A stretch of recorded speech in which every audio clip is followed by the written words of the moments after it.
আসসালামু আলাইকুম, আশা করি সকলে ভালো আছেন। সো আরেকটা নতুন ভিডিওতে আপনাদেরকে সুস্বাগতম। আপনারা দেখতে পাচ্ছেন, এই হচ্ছে আমার দুই মেয়ে। একজনের নাম হচ্ছে সুহানা, আরেকজনের নাম হচ্ছে আফিয়া।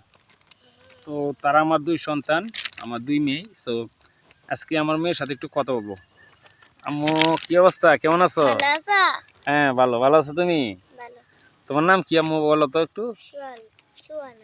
পুরা নাম বলো। হ্যাঁ আব্বু, তুমি বই তো, তুমি বই তো, তুমি বই তো, তুমি বই তো। এই যে, আর এবিডির নাম হচ্ছে এবিডি। উনি কথা কইতে পারবো না, উনি এখনো কথাটা এতটা শিখে নাই। আবু গো। তো যাই হোক, আপনারা আবু কোন ক্লাসে পড়ো? ক্লাস 1-এ। আচ্ছা, তুমি তো ইংলিশ পারো ভালো, ঠিক না? আমার মেয়ে কিন্তু ইংলিশ পারে আলহামদুলিল্লাহ। আপনারা দোয়া করেন। এবং তারই নিয়ে মূলত অনেক ভিডিও বানাই আমি ইংলিশে, যাতে এই ভিডিওগুলো দেখে মানুষ শিখতে পারে। এটা হচ্ছে আমাদের এলাকা, অনেক সুন্দর একটা গ্রাম, খুবই ভালো লাগলো। এই জায়গায় মানুষ আইতাছে। আচ্ছা, ঠিক আছে, তাহলে এই ভিডিওটা এই পর্যন্তই থাকবে ইনশাল্লাহ।